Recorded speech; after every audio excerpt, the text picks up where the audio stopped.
ओम अज्ञानतिमिरन्धस्य ज्ञानाञ्जनशलाकया चक्षुरुन्मिलितं येन तस्मै श्रीगुरवे नमः। नमो विष्णुपादाय कृष्णपृष्ठाय भूतले श्रीमते भक्तिवेदान्त स्वामिने इति नामिने। नमस्ते सारस्वती देवे गौरवाणी प्रचारिणे निर्विशेष शून्यवादी पाश्चात्यदेशतारिणे वंशाकल्पतरुभ्यश्च कृपा सिन्धुभ्येव च पतितानां पावनेभ्यो वैष्णवेभ्यो नमो नमः। जय श्री कृष्ण चैतन्य प्रभु नित्यानंद श्री अद्वैत गदाधर श्रीवासादि श्री गौर भक्त वृंद। हरे कृष्णा कृष्णा कृष्णा हरे हरे, हरे हरे राम राम राम हरे हरे। मुखं करोति वाचालं पंगुलं गिरिं यत्कृपातमहं वन्दे परमानंद माधवम श्रीगुरुदिनचरणं श्रीचैतन्यईश्वरं। नमः ओं विष्णुपादाय कृष्णपृष्ठाय भूतले श्रीमते।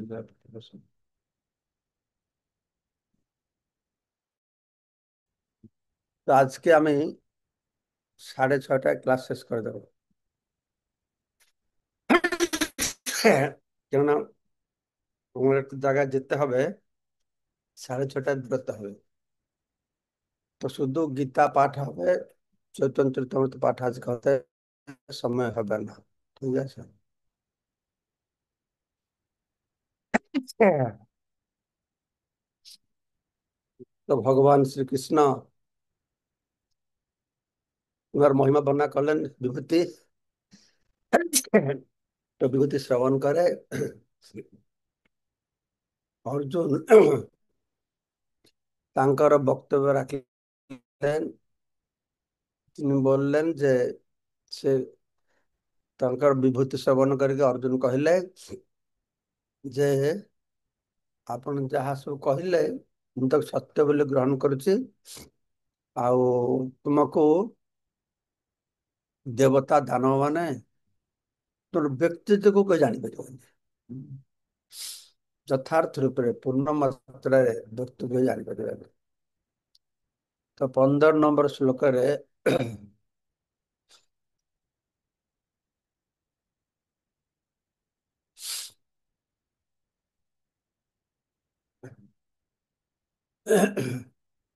ଦେବତା ମାନେ କିମ୍ବା ଦାନବ ମାନେ କେହି ଜାଣିପାରିବେନି। ଅର୍ଜୁନ କହୁଛନ୍ତି ଯେ ଯୋଉ ନାସ୍ତିକ ଅସୁର ସ୍ୱଭାବ ସମ୍ପନ୍ନ ସେମାନେ କୃଷ୍ଣଙ୍କୁ ଜାଣିପାରନ୍ତିନି। ସେଇଟା ତ ଠିକ। ନାସ୍ତିକ ମାନେ ସେ ଭଗବାନ ମାନନ୍ତିନି, ଆଉ ଜାଣିବେ କିନ୍ତୁ ଅସୁର ସ୍ୱଭାବ ମାନେ ତ ଭଗବାନ ବିରୋଧିତା କରନ୍ତି। ନାସ୍ତିକ ମାନେ ଯେ ଭଗବାନଙ୍କୁ ମାନେନି, ଅସୁର ମାନେ ଯେ ଭଗବାନ ଅଛନ୍ତି ଜାଣେ କିନ୍ତୁ ତାଙ୍କର ବିରୋଧ କରେ। ହୁଁ। ତ ସେଇଟା ଠିକ ଅଛି। ଏମିତିକା କି ଦେବତା ମାନେ ତ ତୁମକୁ ଜାଣିପାରନ୍ତିନି, ଆଉ ଏ ପୃଥିବୀର କଣ କହିବା, ବୁଝିପାରୁଛନ୍ତି?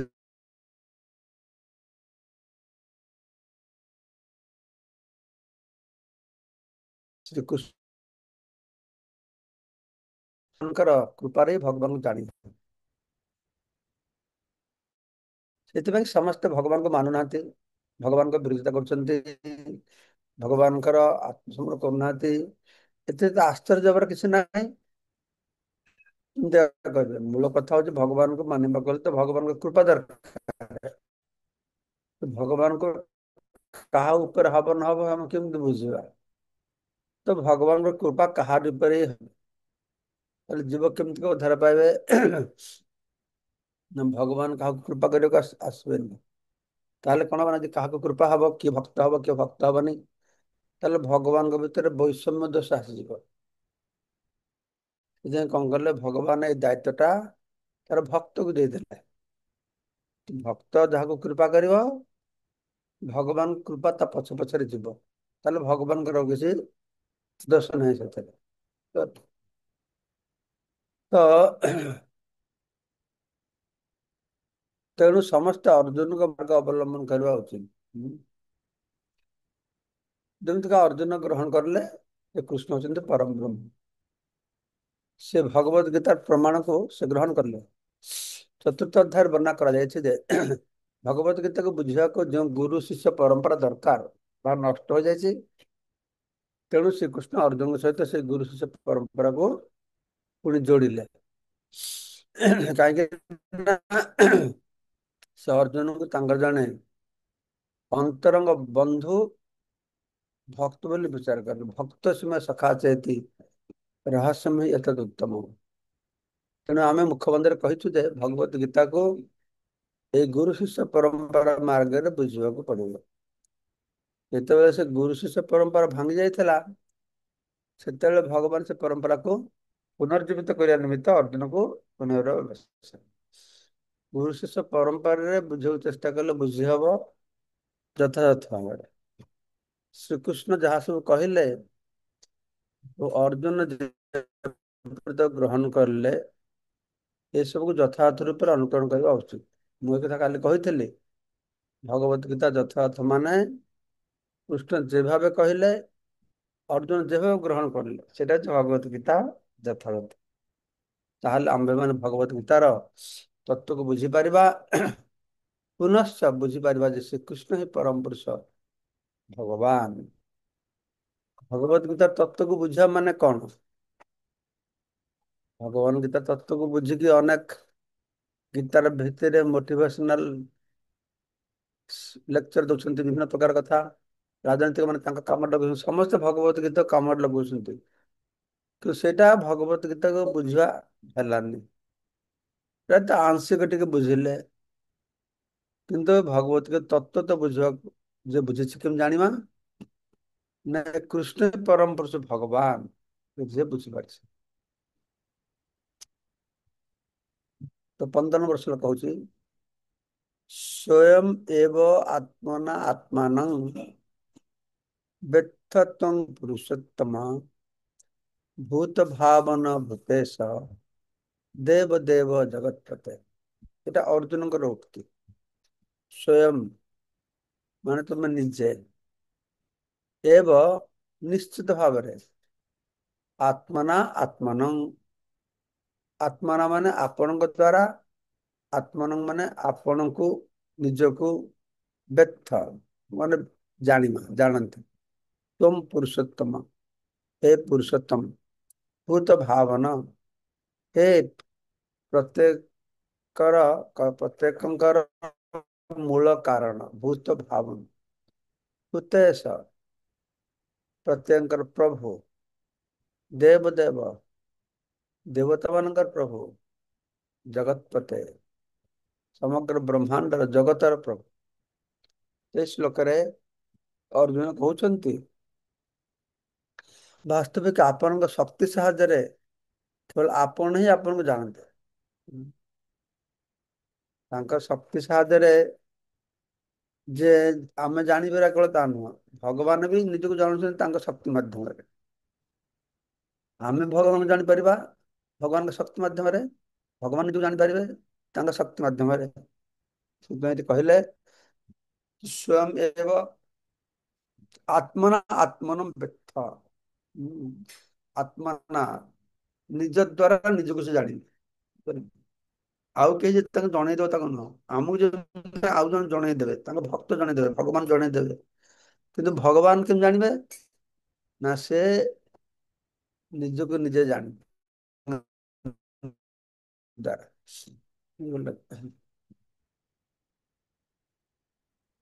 ହଁ ସେଇଟା କୁହାଯାଉଛି ସେଇ ଶ୍ଲୋକରେ ଯେ ବାସ୍ତବିକ ଆପଣଙ୍କ ଶକ୍ତି ସାହାଯ୍ୟରେ କେବଳ ଆପଣ ହିଁ ଆପଣଙ୍କୁ ଜାଣନ୍ତି। ହେ ଆଦି ମୂଳ ସର୍ବ କାରଣର କାରଣ, ସମସ୍ତ ପ୍ରାଣୀଙ୍କର ପ୍ରଭୁ, ସମସ୍ତ ଦେବତାଙ୍କର ପ୍ରଭୁ, ହେ ପୁରୁଷୋତ୍ତମ, ହେ ବ୍ରହ୍ମାଣ୍ଡର ପ୍ରଭୁ, ଆପଣ ହିଁ ଆପଣଙ୍କୁ ଜାଣନ୍ତି। ଠିକ ଅଛି। ତ ଅର୍ଜୁନ ଏବଂ ତାଙ୍କର ବଂଶଧର ମାନଙ୍କ ପରି ଯୋଉମାନେ ଭକ୍ତି ଯୋଗ ମାର୍ଗରେ ଶ୍ରୀକୃଷ୍ଣଙ୍କ ସହିତ ସମ୍ବନ୍ଧିତ, ସେଇମାନେ ହିଁ ଶ୍ରୀକୃଷ୍ଣଙ୍କୁ ଜାଣିପାରିବେ। ହୁଁ। ଅର୍ଜୁନ ଆଉ ତାଙ୍କ ପରିବାର ଲୋକ ଯେମିତିକା ଭକ୍ତି ଯୋଗ ମାଧ୍ୟମରେ କୃଷ୍ଣଙ୍କ ସାଙ୍ଗରେ ସମ୍ପର୍କ ସ୍ଥାପନ କରିଥିଲେ, ସେଇଭଳିଆ ଯେ ଭକ୍ତି ମାର୍ଗରେ କୃଷ୍ଣଙ୍କ ସାଙ୍ଗେ ସମ୍ପର୍କ ସ୍ଥାପନ କରିବ, ସେ କୃଷ୍ଣଙ୍କୁ ଜାଣିପାରିବ। ନାସ୍ତିକ ମାନେ କିମ୍ବା ଅସୁର ସ୍ୱଭାବ ସମ୍ପନ୍ନ ବ୍ୟକ୍ତିମାନେ କୃଷ୍ଣଙ୍କୁ ଜାଣିପାରିବେ ନାହିଁ।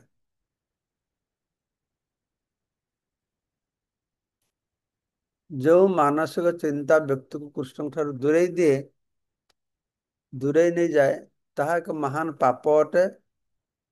ଏବଂ ଯେ କୃଷ୍ଣଙ୍କୁ ଜାଣେ ନାହିଁ, ସେ ଭଗବତ ଭିତରେ ଭାଷ୍ୟ ଲେଖିବା ବା ପ୍ରବଚନ କରିବାକୁ ଚେଷ୍ଟା କରିବା ଉଚିତ ନୁହଁ। ହୁଁ। ଯେ ମାନସିକ ଚିନ୍ତା କରିବା ଯେ କୃଷ୍ଣ ଜଣେ ବ୍ୟକ୍ତି, ଏଇ ଚିନ୍ତାଧାରାଠୁ ଯଦି ଆମେ ନିଜକୁ ଦୂରକୁ ନବା, ତାହେଲେ ସିଏ କିଏ ନା ସେ ପାପୀ। ହୁଁ।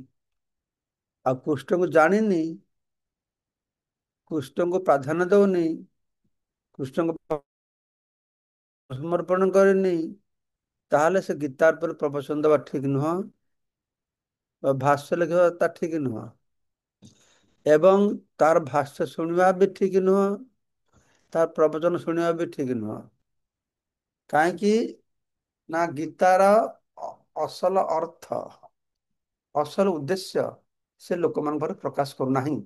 ଏଇଟା ଏତେ ସହଜ କଥା। ଗୀତାର ଅସଲ ଉଦ୍ଦେଶ୍ୟଟି କଣ ନା ଭଗବାନଙ୍କୁ କୃଷ୍ଣଙ୍କୁ ଜାଣିବା, ପରମ ବ୍ରହ୍ମ ପରମ ଧାମମ ପବିତ୍ରମ ପରମମ ଭବାନ ଏବଂ ସର୍ବଧର୍ମାନ ପରିତ୍ୟଜ୍ୟ ମାମେକମ୍ ଶରଣ ବ୍ରଜ। କୃଷ୍ଣଙ୍କୁ ପରମ ବ୍ରହ୍ମ ରୂପେ ଜାଣିବା, ତାଙ୍କ ପାଖରେ ପୂର୍ଣ୍ଣ ଶରଣାଗତ ହବା, ଏଇଟା ହଉଛି ଭଗବତ ଗୀତା ପଢିବାର ଅନ୍ତିମ ଲକ୍ଷ୍ୟ। ତ ଭଗବତ ଗୀତା ଶ୍ରୀକୃଷ୍ଣଙ୍କର ବାଣୀ, ଏହା ଜଣେ କୃଷ୍ଣ ବିଜ୍ଞାନ ଅଟେ। ତେଣୁ ଏହାକୁ ଅର୍ଜୁନ ଯେପରି ବୁଝିଲେ, ସେହିପରି କୃଷ୍ଣଙ୍କ ଠାରୁ ବୁଝିବାକୁ ପଡିବ। କୃଷ୍ଣ ଯେପରି କହିଲେ, ଅର୍ଜୁନ ଯେପରି ବୁଝିଲେ, ସେଇଭଳିଆ ବୁଝିଲେ ହବ ନା। ଆମେ ମନ ଗଢା ଭାବେ ବୁଝିଲେ ହବନି। ନାସ୍ତିକ ମାନଙ୍କ ଠାରୁ ଏଇଟା ଗୀତା ଶ୍ରବଣ କରିବା କଥା ଉଚିତ ନୁହେଁ। ଯାହା ତା ହାତରୁ ଗୀତା ଶୁଣିବା ଠିକ ନୁହଁ। ଆମେ ବର୍ତ୍ତମାନ ବହୁତ ପେସାଦାରୀ କଥାକାର ମାନେ ଅଛନ୍ତି, ସେମାନେ ଭଲ କରି ପଢି ଶୁଣି ପ୍ରିପେୟାର ହେଇକି ଆସୁଛନ୍ତି, ଆଉ ସେଥିରେ ଗୁରୁ ପରମ୍ପରାର ଜ୍ଞାନ ନେଇନାହାନ୍ତି। ଏ ବହି ସେ ବହି ଆଗୁଡୁଙ୍କୁ ମାଗୁଡୁଙ୍କୁ ପଢିକି ଲୋକଙ୍କୁ ମଜେଇକି କଥା କହିକି ଅଭିଭୂତ କରୁଛନ୍ତି। ସେ କଥାକାର ମାନଙ୍କ ଠାରୁ କଥା ଶୁଣିକି କେହି କୃଷ୍ଣଙ୍କୁ ବୁଝିପାରିବନି, ବା କୃଷ୍ଣଙ୍କ ଆତ୍ମସମର୍ପଣ କରିପାରିବନି। ସେମାନେ ଯଦିଓ ଖୁବ ଭକ୍ତିର କଥା ବର୍ଣ୍ଣନା କରିବେ, ସେମାନେ ଯଦି ଗୁରୁ ପରମ୍ପରା ନ ହେଇଥିବେ, କୃଷ୍ଣ ପରେ ଆତ୍ମସମର୍ପଣ ନ କରିଥିବେ, ବିଧି ନିଷେଧ ଟିକେ ପାଳନ ନ କରୁଥିବେ, ତାହେଲେ ସେମାନଙ୍କୁ ଶ୍ରବଣ କରିଲେ ଶ୍ରୋତା ମାନଙ୍କ ଯଥାର୍ଥ ଉପକାର ହବନି। ସେଥିପାଇଁ କି ଏଭଳିଆ ନାସ୍ତିକ ଯୋଉମାନେ, ବିଶେଷ ନାସ୍ତିକ ଟଙ୍କା ଇନକମ ପାଇଁ କଥାକାର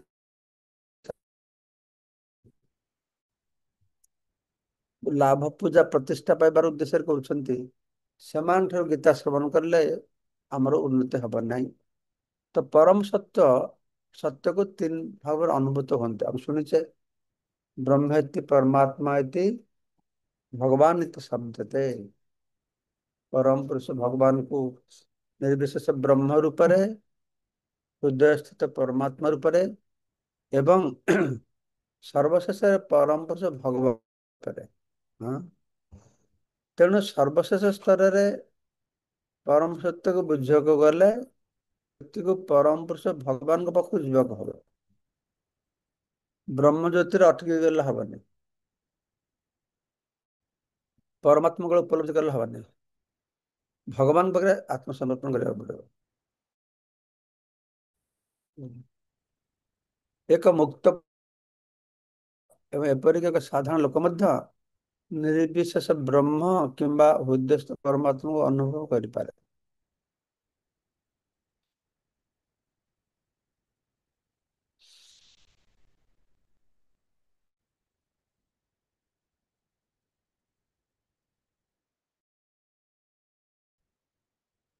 କିନ୍ତୁ ଗୀତାରେ ଶ୍ରୀକୃଷ୍ଣ ତାଙ୍କ ବ୍ୟକ୍ତିତ୍ୱ ସମ୍ବନ୍ଧରେ ଯାହା କହିଛନ୍ତି ତାହା ସେ ବୁଝିପାରିବ।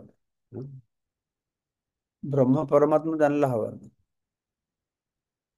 ଭଗବାନ ବୁଝିବାକୁ ପଡିବ। ବେଳେ ବେଳେ ନିର୍ବିଶେଷବାଦୀ ମାନେ ଶ୍ରୀକୃଷ୍ଣଙ୍କୁ ଭଗବାନ ବୋଲି ଗ୍ରହଣ କରନ୍ତି, କିମ୍ବା ସେମାନେ ତାଙ୍କ ପ୍ରଭୁତ୍ୱକୁ ସ୍ୱୀକାର କରନ୍ତି। ହয়তো ଅନେକ ମୁକ୍ତ ପୁରୁଷ ଶ୍ରୀକୃଷ୍ଣଙ୍କୁ ପୁରୁଷୋତ୍ତମ ରୂପରେ ଜୀବମାନଙ୍କ ପରମ ପିତର ବୁଝିପାରନ୍ତି। ନିର୍ବିଶେଷବାଦୀ ମାନେ ସେମାନେ ବି କିଛି କିଛି ସମୟରେ କୃଷ୍ଣଙ୍କୁ ଭଗବାନ ବୋଲି ମାନନ୍ତି। ହଁ। ତେଣୁ ଅର୍ଜୁନ ତାଙ୍କୁ ପରମ ପୁରୁଷୋତ୍ତମ ଭାବେ ସମ୍ବୋଧନ କରିଲେ, ପରମ ବ୍ରହ୍ମ ପରମ ଧାମ। ଯଦି କେହି ତାଙ୍କୁ ସମସ୍ତ ଜୀବଙ୍କର ପରମ ପିତା ରୂପେ ବୁଝିପାରେ, ତଥାପି ସେ ତାଙ୍କୁ ପରମ ଅଧ୍ୟକ୍ଷ ବା ନିୟନ୍ତ୍ରଣକାରୀ ରୂପେ ବୁଝି ନପାରେ, ତେଣୁ ସେଠାରେ ଗଲେ ଭୂତେଶ ତାଙ୍କୁ ସମ୍ବୋଧନ କଲେ। ଏବଂ କଳ ପରମ ବ୍ରହ୍ମ ନୁହଁ, ସମସ୍ତ ଜୀବ ମାନଙ୍କର ଈଶ୍ୱର ତମେ। ଯଦି କେହି କୃଷ୍ଣଙ୍କୁ ପରମ ନିୟନ୍ତ୍ରଣ ବୁଝିପାରେ, ତଥାପି ସେ ଯେ ଦେବତା ମାନଙ୍କର ଆଦି ମୂଳ କାରଣ ଜାଣି ନପାରେ, ସେଥିପାଇଁ ସେ କହିଲେ ଦେବ ଦେବ କହିଲେ ଯେ ସମସ୍ତେ ଦେବତା ମାନଙ୍କର ବି ତମେ ପୂଜ୍ୟ। ଯଦି କେହି ତାଙ୍କୁ ଦେବଦେବ ବୋଲି ବୁଝିପାରେ, ତଥାପି ସେ ଯେ ପ୍ରତ୍ୟେକର ପରମ ସତ୍ୟ ଅଧିକାରୀ ଜାଣି ନପାରେ, ସେଥିପାଇଁ ଜଗତପତି ଏ ନାମରେ ସମ୍ବୋଧନ କରାଯାଇଛି। ହଁ। ଏହିପରି ଏଠାରେ ଅର୍ଜୁନଙ୍କର ଅନୁଭୂତି ଦ୍ଵାରା ଶ୍ରୀକୃଷ୍ଣଙ୍କ ସମ୍ବନ୍ଧୀୟ ସତ୍ୟ ପ୍ରତିଷ୍ଠା କରାଯାଇଛି ଏବଂ ଶ୍ରୀକୃଷ୍ଣଙ୍କୁ ମୌଳିକ ରୂପରେ ବୁଝିବାକୁ ହେଲେ ଆମମାନଙ୍କୁ ଅର୍ଜୁନଙ୍କର ପଦାଙ୍କ ଅନୁସରଣ କରିବାକୁ ପଡିବ। ଠିକ ଅଛି, ତ ଆଜି ଏଇ ଶ୍ଲୋକ ପର୍ଯ୍ୟନ୍ତ ପାଠ କରିଲେ, କାଲି 16 ନମ୍ବର ଶ୍ଲୋକ ପଢିବା। ହରେ କୃଷ୍ଣ ହରେ କୃଷ୍ଣ କୃଷ୍ଣ କୃଷ୍ଣ ହରେ ହରେ, ହରେ ରାମ ରାମ ରାମ ହରେ ହରେ। କିନ୍ତୁ ଆଜି ମତେ ଟିକେ ବାହାରକୁ ଯିବାକୁ ପଡିବ, ସେଥିପାଇଁ ଆଜି ଆଉ ଚୈତନ୍ୟ ଚରିତାମୃତ ଶ୍ରବଣ ହବନି, କାଲି ଶ୍ରବଣ କରିବା।